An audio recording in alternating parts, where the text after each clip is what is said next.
Alicia clutched her stomach as another sharp pain twisted through her. Beads of sweat formed on her forehead, her breathing uneven. The nausea was back, stronger this time. She staggered toward the bathroom, barely making it before she retched into the sink. Her hands trembled as she gripped the cold porcelain. Her throat burned, and tears stung her eyes. This wasn't normal. She thought back to the past few weeks, the dizziness, stomach cramps, and limb weakness. It always happened after she ate at Gloria's house. Her mother-in-law had smiled at her across the dinner table just hours ago, placing an extra piece of meat on her plate. "Eat, my dear. You need your strength." Alicia had smiled back, forcing herself to chew, despite the growing unease in her stomach. Now, staring at her pale reflection in the mirror, her heart pounded with a terrifying thought. What if Gloria wasn't trying to care for her? What if she was trying to kill her? Alessia had always been a woman who believed in love, marriage, and family. When she married Daniel, she thought she had found all three. Their love was strong, their bond unshakable, or so she believed. But from the very beginning, his mother, Gloria, had never accepted her. The polite smiles, the empty compliments, Alicia had ignored the warning signs. She told herself that Gloria just needed time, that one day she would see Alicia as family. She never did. Now, staring at her pale reflection in the mirror, her stomach twisting in pain, she finally saw the truth. Gloria didn't just dislike her, she wanted her gone. She managed to make it through that night at the dinner, but when she got home, she couldn't resist visiting the restroom. Alicia curled up on the bathroom floor, her body trembling from exhaustion. The cold tiles pressed against her cheek, but she didn't have the strength to move. Her breaths came in shallow gasps. Every inch of her ached. She barely remembered getting to bed that night. The next morning, she forced herself up, her legs shaky beneath her. She needed to talk to Daniel. He had to see how serious this was. But when she told him, her voice raw with desperation, he only sighed, rubbing his temples. "Alicia, you're stressing yourself out," he said. "You probably ate something bad. It's not Gloria." She stared at him, waiting for something, concern, doubt, anything. But he had already turned back to his phone, the conversation over. The doctor was no help either. Test after test, and still no answers. "It could be stress," the doctor suggested, offering a weak smile. "Maybe anxiety?" Anxiety. Overthinking. Stress. That's what everyone kept telling her, but how could she explain the tightness in her chest every time she stepped into Gloria's house? The way her skin prickled under her mother-in-law's watchful gaze. Or maybe she was imagining it. Maybe she was losing her mind. Then, one evening, Charissa stopped by. Gloria's daughter had always been polite to Alicia, but distant, like she was walking a tightrope between loyalty and truth. This time she lingered in the doorway before speaking, her voice low. "You look tired," Carissa said, studying Alicia's face. Alicia forced a small smile. "Just been feeling off lately."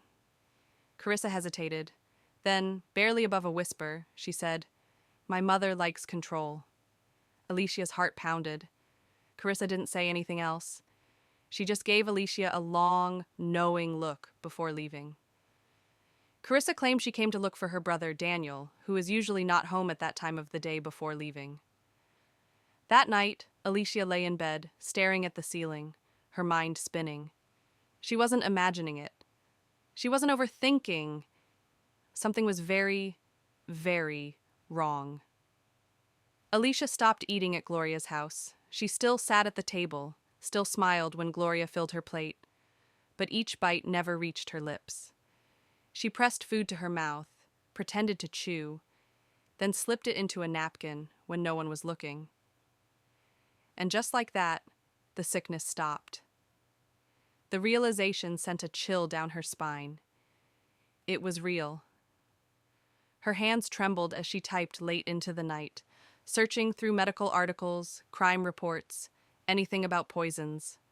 Some symptoms matched too perfectly: nausea, weakness, stomach cramps.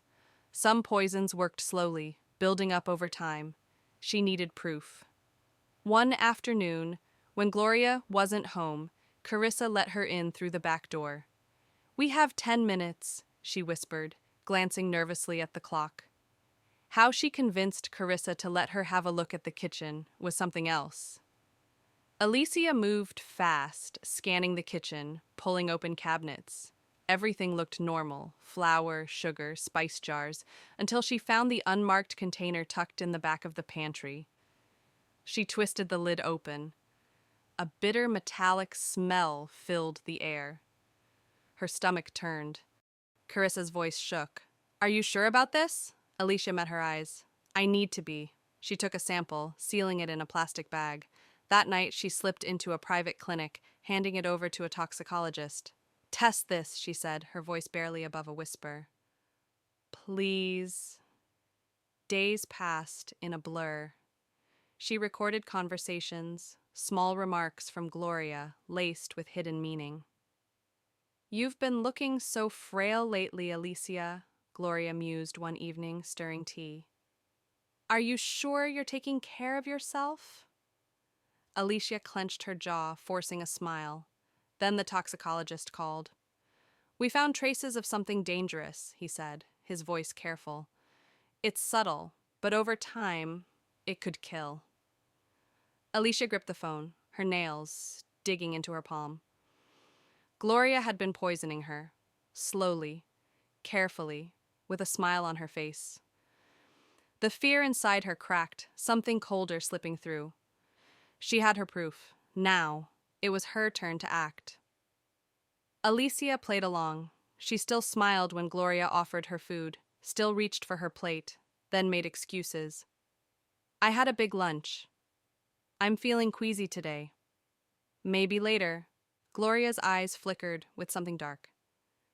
"You barely eat when you're here," she said one evening, placing a steaming bowl of soup in front of Alicia. "That's not good for a wife. Daniel needs a strong woman beside him." Alicia forced a laugh, pushing the bowl away. "I'll eat later." Gloria's lips curled into a smile, but her fingers tightened around the spoon. "You shouldn't waste good food." Alicia's stomach twisted, not from hunger, but from the weight of knowing. Being too cautious, she took a sample of every food Gloria gave her. She always had a Ziploc bag with her for her samples, and every time she found something: a bitter aftertaste in her tea, a fine white powder dissolving too easily in her soup. Dan didn't want to hear it. "You're imagining things," he said when she tried to show him the test results. "Do you even hear yourself?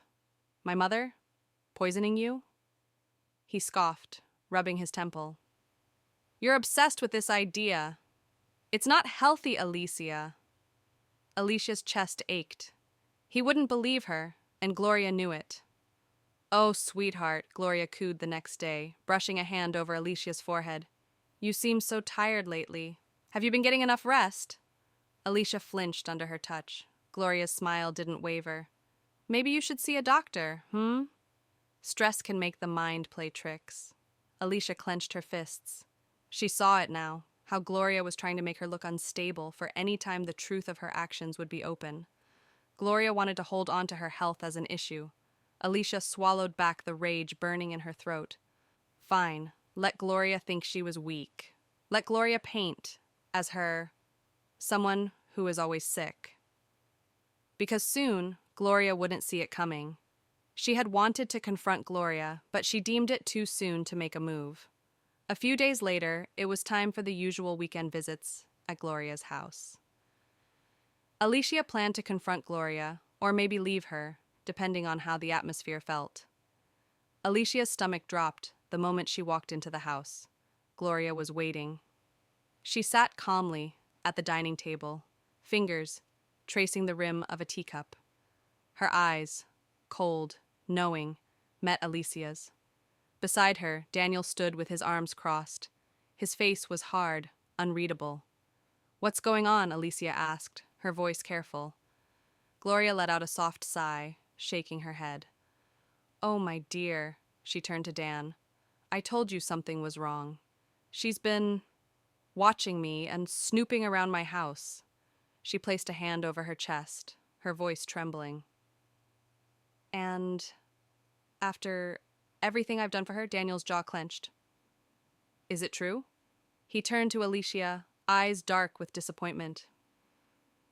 "You've been spying on my mother?" Alicia's pulse pounded. This wasn't how it was supposed to go. "She's poisoning me, Dan," she said, her voice breaking. "I have proof. The test results." Dan shook his head.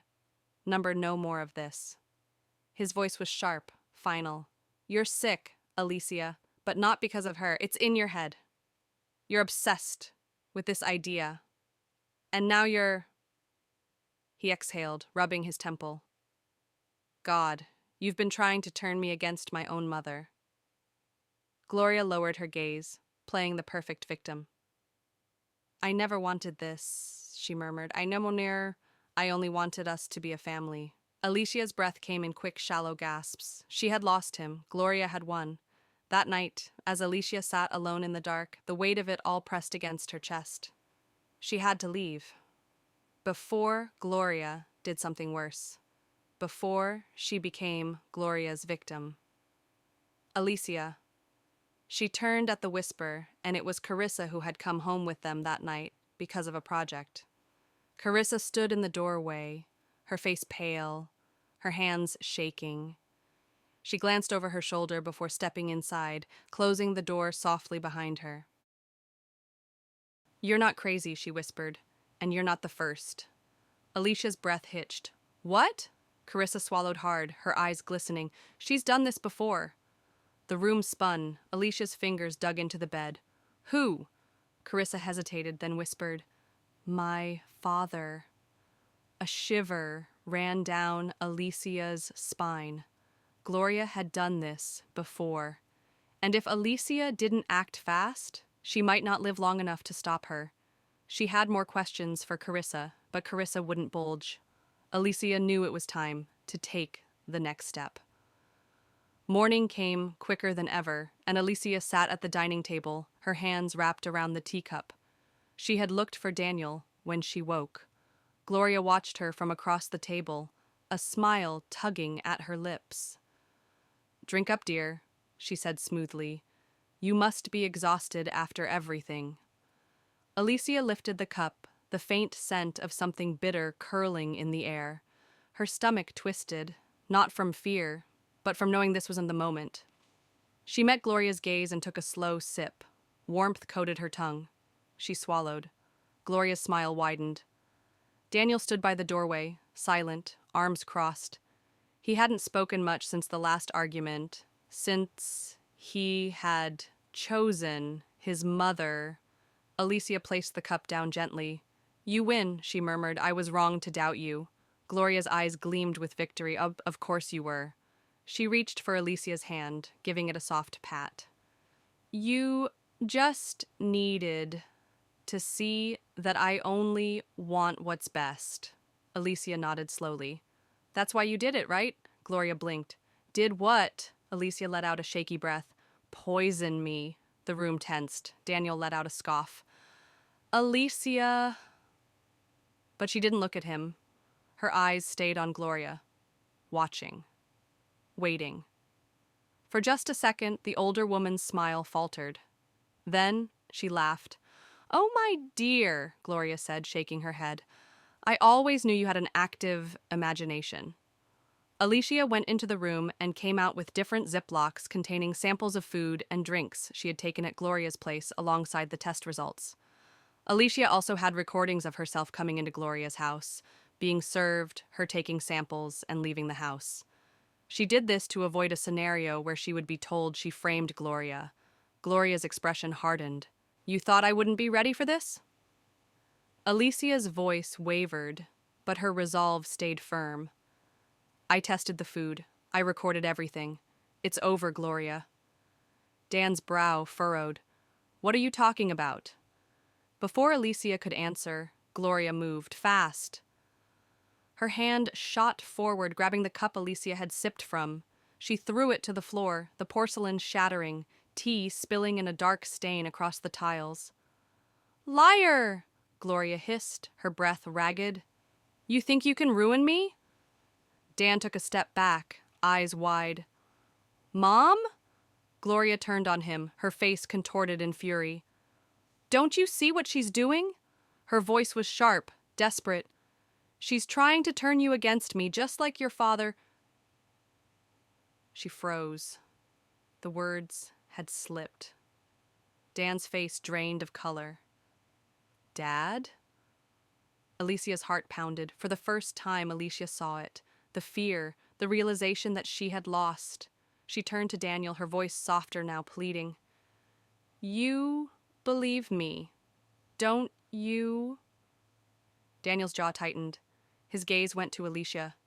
And finally, back to the broken woman in front of him. No, he said quietly. I don't.